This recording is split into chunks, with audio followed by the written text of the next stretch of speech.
The Cursed Lovers of the Forest. In a remote Moroccan village, nestled near a vast and mysterious cork oak forest, lived Hayna, a young woman as radiant as the morning sun.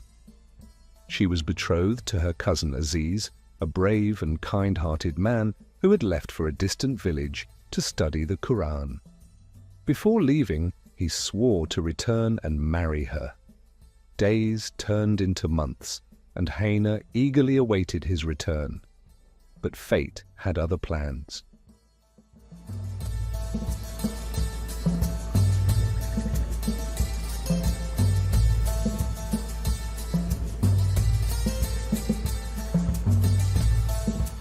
The Forbidden Journey.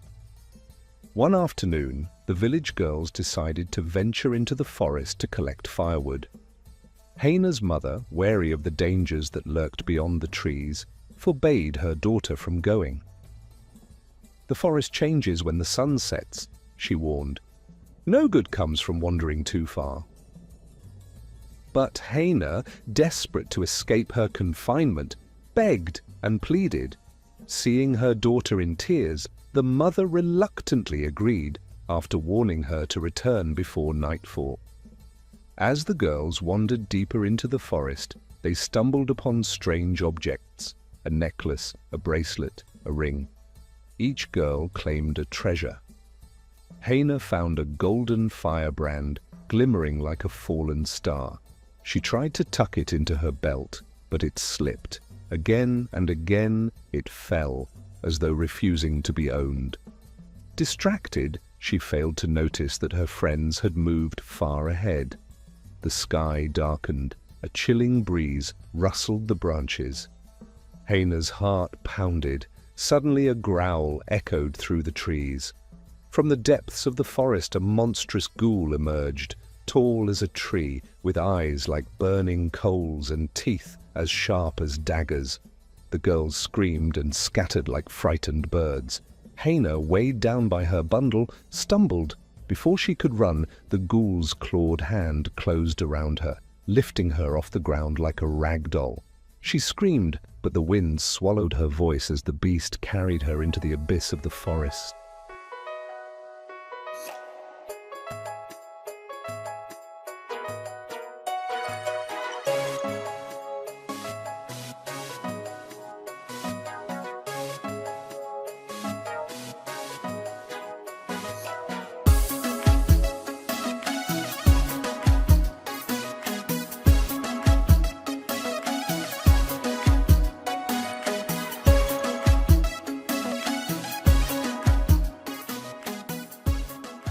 The fake grave.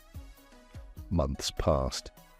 When Aziz finally returned, he found the village steeped in sorrow. They told him Hayna was dead and showed him a freshly made grave. Grief-stricken, he knelt before it every evening, reciting the Quran for her soul.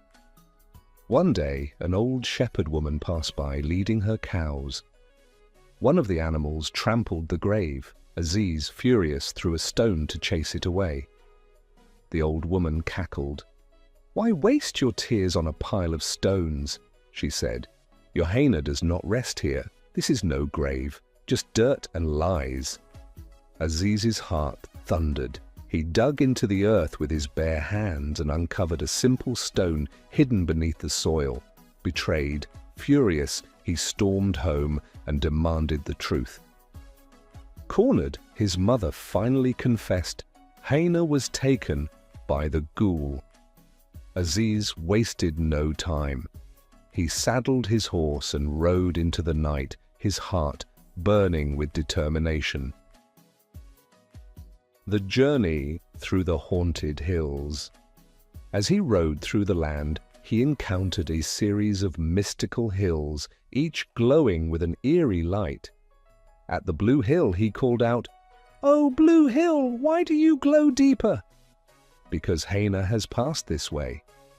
At the green hill, he called out, "Oh, green hill, why do you shine greener?" "Because Hayna has passed this way." At the orange hill, he called out, "Oh, orange hill, why do you burn brighter?" "Because Hayna has passed this way." Finally, at the white hill, the air turned cold and the ground trembled. Aziz called out, "Oh, white hill, why do you glow like the moon?" A whisper rose from the earth, "Because Hayna lives here."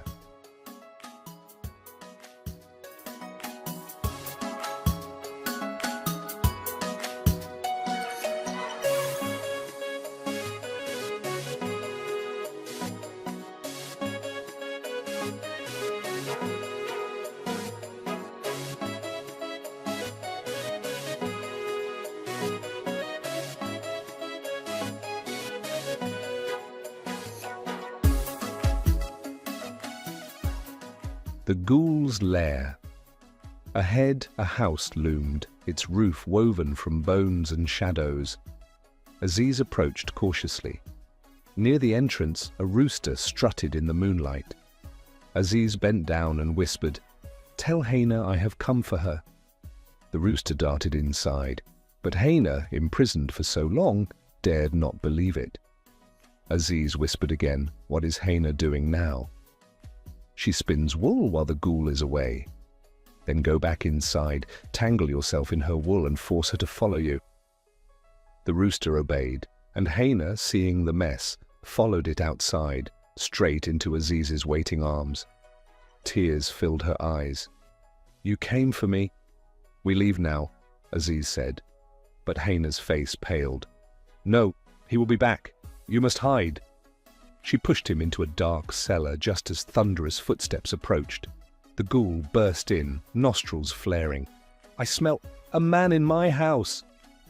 "There is no man," Hayna said softly. "Only me, and my long hair." She laid her hair in his monstrous hand. Satisfied, the Ghoul lay down, clutching it like a chain. Aziz waited. Once the Ghoul's snoring rumbled like a storm, he crept from his hiding place. With a single slash of his dagger, he severed the hair. Hayna leapt into his arms.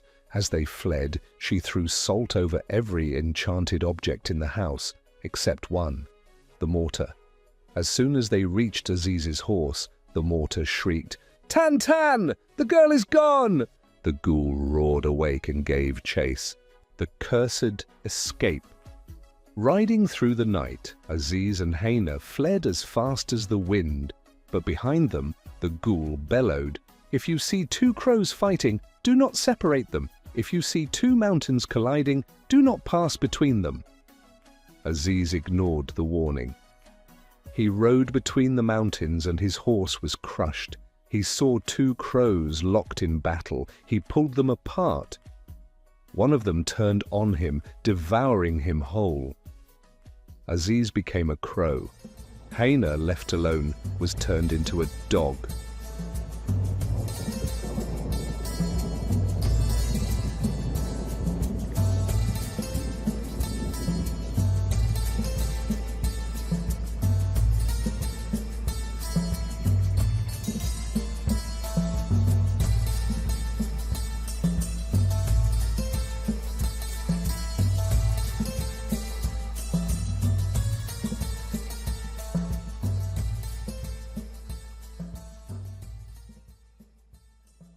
The final test.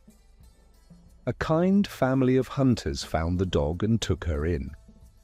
Every night, the crow perched on the roof, calling out, "Hayna, oh Hayna, what do you dine on tonight?" "I dine among the dogs." One night, the hunter's wife, moved by the animal's sorrow, let the dog sleep among their daughters. That night, the crow rejoiced. Word spread of the strange animals. The village elder devised a plan. Slaughter a spotless black ox and invite all the birds to feast. The cursed crow will come, and then we shall trap it. The plan worked. The crow fell to the ground, unable to fly. The elder demanded, "Return Aziz." "I will return him blind." "Return him whole." I will return him crippled, return him as he was. The spirit surrendered. Aziz stood before them, human again. He took Hayna to the bathhouse. "Shed this cursed skin," he whispered. As the warm water touched her fur, she transformed back into the woman he loved. Their wedding lasted 7 days and 7 nights, and no darkness ever touched them again.